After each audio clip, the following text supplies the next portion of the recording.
Hello, Professor. We are Alberto Rochagueno and Fausto Reyes, currently working as a team in the autonomous car. First, we are going to show you about the sensors and the car functionality. Here we have the outside of the car. As you can see, it has two cameras, one in front, Kinect-like, one in the rear side with a fish eye lens. This will be used for the GPS.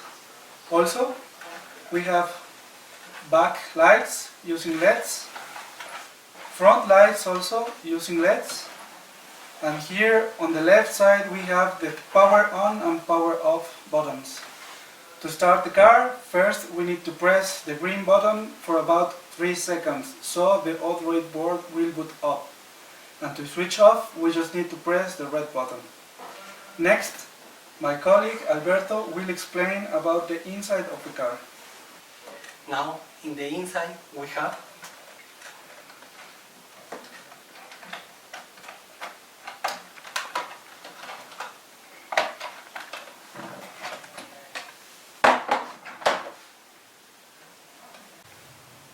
the Android board that makes all processes and runs ROS. The Arduino board, which lets us interface with the LEDs and servo motors for steering. The RS232 module, the battery, also our lapidar laser, and the rest is power electronics. Now we will put up the car. First, as I previously mentioned, we need to press for about 3 seconds the green button. And don't forget to press again the green button to power up the motor. Notice the change in the status LEDs. First is yellow, then it changes to green.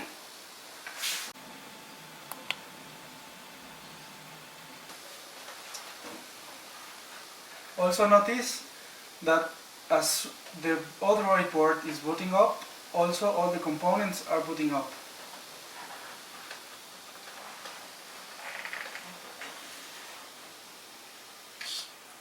Also the camera boot ups, and you can see this slight change in the steering.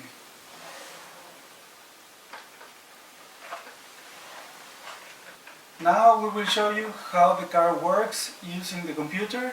We have previously installed ROS in our computers because the Android board, as Alberto also mentioned, runs using ROS. Now with the car switched on and also our computer switched on, we open up a terminal in our computer in order to communicate with the car. For the operating system, we are going to use Ubuntu 14.04 because this is a distribution that actually works with the car. Also, we have already installed ROS Indigo, which is also the distribution that it's running in the car. We need to remember that the car and the computer are working as a writer and publisher system. The car is running ROS core, which publishes and writes the information to the board and to the system in general, and using the computer and the terminal in order to send commands to the car to execute. Now we will start with some of them. Now we will show you how the lights work. In this case, we will use the command ROS_topic_pub to publish and perform the action.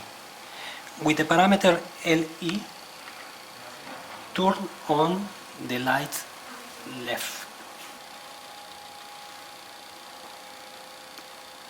Additionally, we are going to open another terminal in order to show the rate this action is being performed.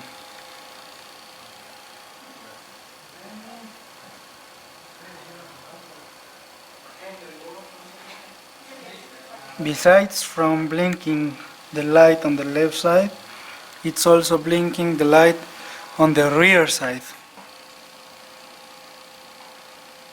With the parameter DIL, we publish the action turn off all the lights.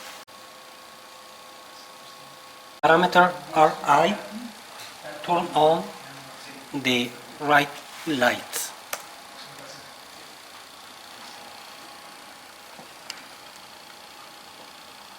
With the parameter stop, we turn on the back lights. With the parameter PA, turn on the brake lights.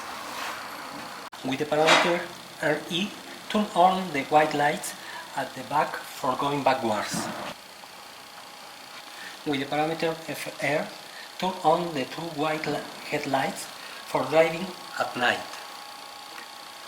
As a side note, the front lights are not switching on. Now we are going to show how the steering works. Using the same command ROS topic pub, and it uses several data strings. In this case, it doesn't use strings, it uses integers with values that range from 0 to 180 in order to turn the wheels in the front. First, at 90 degrees, we observe that the wheels stay in front.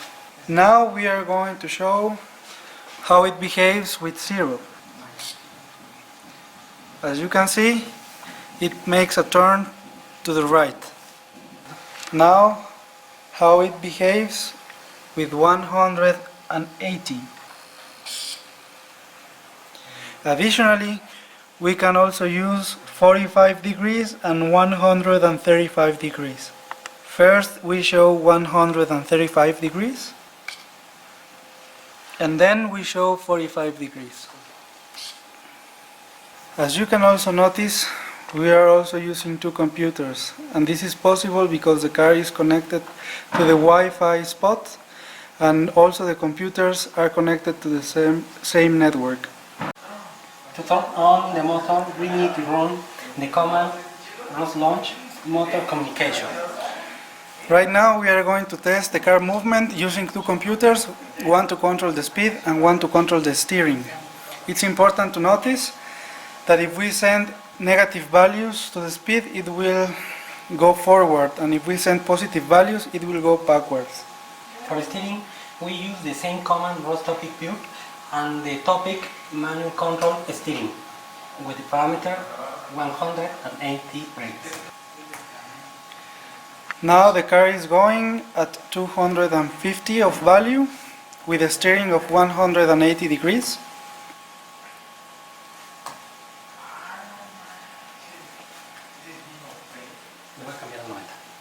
It stops. Now it will start to go backwards. We made an input of a positive value.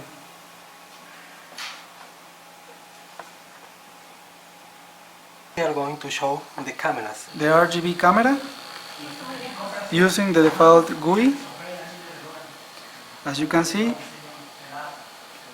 it's recording that I'm recording, so it's kind of like an inception, recordception.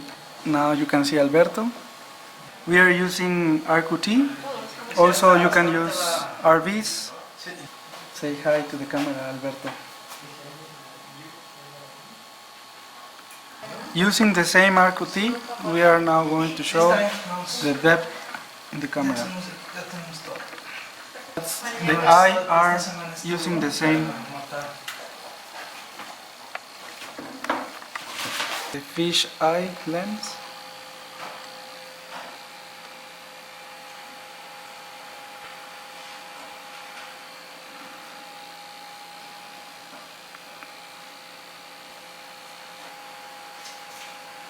This will work as our GPS. Finally, we will show how this spinning laser sensor will work. For this, we are going to use RVs. We can observe the point cloud in regards of how it's being moved, and also of the things that are messing with the sensor distance. Alberto is spinning the car, and we can see here that it is also spinning. It is important to note that we had to start this sensor directly from RQT because at the beginning we didn't get any answer. Another important feature that we must change is the fixed frame value. it must be changed from map to laser. With this, we will finish the video. Bye.